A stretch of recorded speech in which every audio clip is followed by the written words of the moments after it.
If your hamstrings just don't want to grow, like if genetically you just don't have a lot of muscle there or whatever, or your glutes or whatever. So is there any recommendation with regards to what kind of deadlift you should do according to your anatomy?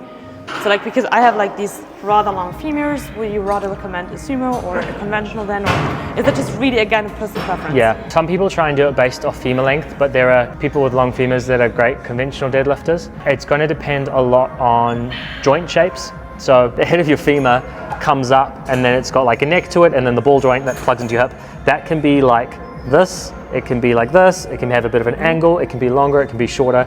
And so sometimes you might have like the wrong femur length for the deadlift, but the right joint shape, and that is going to override it. Also, if your hamstrings have better leverage, like if where your hamstrings attach to your hips, that ischial tuberosity, that's really nice and long, your hamstrings have great leverage, conventional is probably going to feel better. If you just like have worse leverage on your hamstrings, conventional is going to feel a bit harder. So I think there are so many factors that play into it that on like the easiest, and sometimes this sounds like a simple answer, but like just try it. Yeah, try and error. Yeah, because there's too many things that we'd need an MRI to check before we see that. And then also just straight up muscle strength. So you could have a lot of the best traits for conventional deadlift, but if your hamstrings just don't want to grow, like if genetically you just don't have a lot of muscle there or whatever, or your glutes or whatever, you know what I mean? Like that also then plays to it too. Like some people just have more muscle mass on certain muscle groups or whatever. So there's going to be this kind of weighted pros and cons list, and then that'll add up to what works best. I know for me, I can sumo normally a little bit more than I can conventional, but my hips get irritated with sumo. So if I try and train sumo all the time, I then end up having to take more light weeks because my hips get pissed off with it. And then the like net outcome is it doesn't go as well. Whereas conventional, I think, is a little bit less, normally it's only like 5 or 10%, but like a little bit less efficient for me.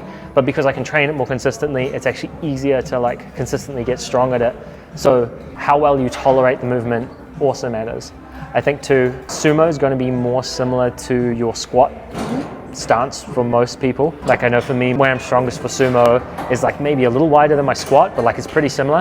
And so if I'm squatting lots and doing lots of sumo, it's just like a lot in the same positions. And then for competition, you just maxed out your squats or very close to all of those muscle groups, and those positions are really tired. And then you have to try and sumo with like kind of the same movement. It's really hard.